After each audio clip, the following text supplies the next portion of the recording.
আজকে না আমি এই দেখো এই লাকি বাম্বু আছে, এই লাকি বাম্বু দেখে দেখে সবাই মানে বোর হয়ে গেছে। এই রকম মাটিতে লাগানোর পরে গাছগুলো এরকম হয়ে যায়। তো সবাই ভাবে কি জানো, এই জলের মধ্যে যে লাকি বাম্বুটা থাকে ওইটাই হচ্ছে আসলি লাকি বাম্বু। অ্যাকচুয়ালি ওইটা নয়, অ্যাকচুয়ালি তো এই ডাল থেকেই লাকি বাম্বুটা তৈরি করে, তাই না? তো আমি আজকে তোমাদেরকে একটা ডিজাইনার লাকি বাম্বু বানিয়ে দেখাবো। সেটা কেমন করে দেখো, এই যে একটা এই লাকি বাম্বুটা দিয়ে কিন্তু ওই জলের মধ্যে যেগুলো রাখা থাকে না, বাজারে কিনতে পাওয়া যায়, এগুলো দিয়েই বানায়। আমার একটা ফ্রেন্ড আছে, আমাকে একবার বলেছে যে আমার না জলের মধ্যে রাখা লাকি বাম্বুটা খারাপ হয়ে গেছে, তো আমার তোমার কাছে কি লাকি বাম্বু আছে? আমি বলছি হ্যাঁ আছে।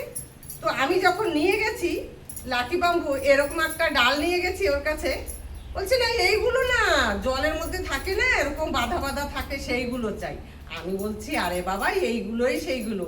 জলের মধ্যে থাকলে কি হয়, অনেক সময় জলের মধ্যে 1 বছর 2 বছর বেশি জোর থাকলেই ফাঙ্গাস লেগে যায়, কিন্তু তুমি যখন এই মাটিতে লাগাবে না, তখন তোমার লাকি বাম্বুটা জলদি খারাপ হবে না, ঠিক আছে? দেখো এইভাবে না এই ডালের এই পাতাগুলো সব ছাড়িয়ে নিচ্ছি, খালি আমি এই উপরের পাতাগুলো রেখে দিচ্ছি, ঠিক আছে? তো আমি বানাচ্ছি, তোমরা দেখতে থাকো, ঠিক আছে? দেখো আমি এইগুলো সবগুলো এইভাবে পাতাগুলো ছাড়িয়ে নিয়েছি। এখন না আমি এগুলো বেঁধে তারপরে তোমাদেরকে কিভাবে তৈরি করছি আমি দেখাচ্ছি। দেখো আমি এইটা এরকম ছাড়িয়ে তারপরে বেঁধে নিয়েছি, ঠিক আছে? তারপরে আমি তোমাদেরকে এরকম করে বানিয়ে দেখাচ্ছি। দেখো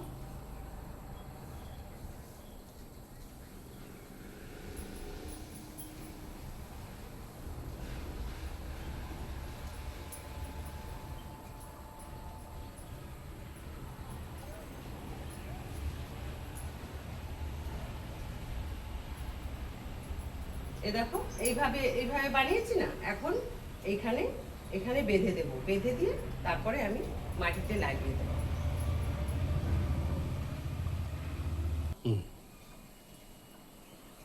দেখো এইভাবে বেঁধেছি, বেঁধে তারপরে এখন এইটা কেটে দেব, ঠিক আছে?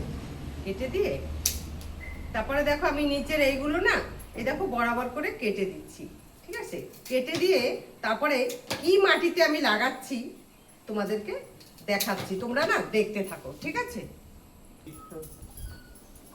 দেখো আমি এই যে এই গাছটা এই যে বানিয়েছি না, এটা লাগাবো, ঠিক আছে? সেজন্য আমি কি মাটি তৈরি করছি দেখো, দেখো বালি নিয়েছি, আর এই যে গোবর সার, আর এই যে গার্ডেন সয়েল, মানে এই মাটিটার মধ্যে না একটু বালি মিশানো আছে, জানো তো?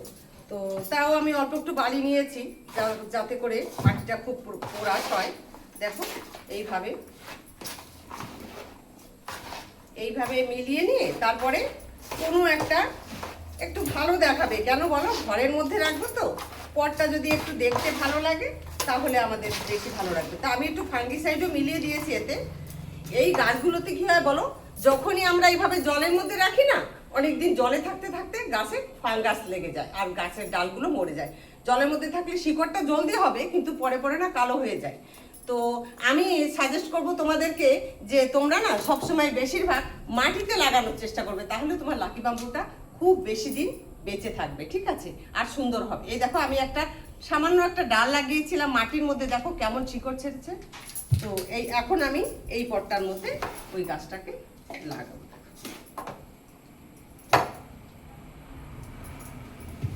এই দেখো এই যে এইভাবে দিয়ে এবার এইভাবে লাগিয়ে দিয়ে আমি মাটি দিয়ে জল দিই, ঠিক আছে? যেহেতু এতে ফাঙ্গিসাইড দিয়েছি, তাহলে ফাঙ্গাস লাগা, আর বিশেষ করে না মাটিতে লাগালে আমি দেখেছি এই যে এই লাকি বাম্বুতে না মাটিতে লাগালে তেমন মানে ফাঙ্গাস হয় না, প্লাস জলদি গাছটা নষ্টও হয় না। এই দেখো এরকমটা হয়েছে, তো দেখতে সুন্দর লেগেছে বলো? হ্যাঁ, এই গাছগুলোর থেকে তো দেখতে নিশ্চয়ই সুন্দর লেগেছে। তা তোমাদের কেমন লেগেছে আমাকে কমেন্ট করে অবশ্যই জানাবে।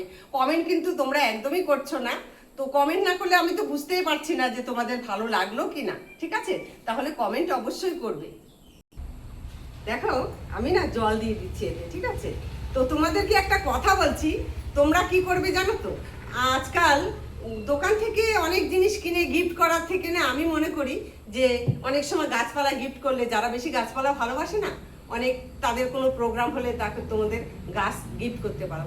তাতে কি হবে, এই যেমন একটা লাকি বাম্বু আমাদের লাক ফেভার করে, তাই তো? তার জন্য এই লাকি বাম্বুটা যদি কাউকে গিফট করো না, তাদের শুভ কামনার জন্য তোমরা করতে পারো। তো এটা হয়তো বা ভালো হয় আমি মনে করি। যদি তোমাদের ভালো লাগে আমার কথাটা, আমাকে কমেন্ট অবশ্যই করে জানাবে।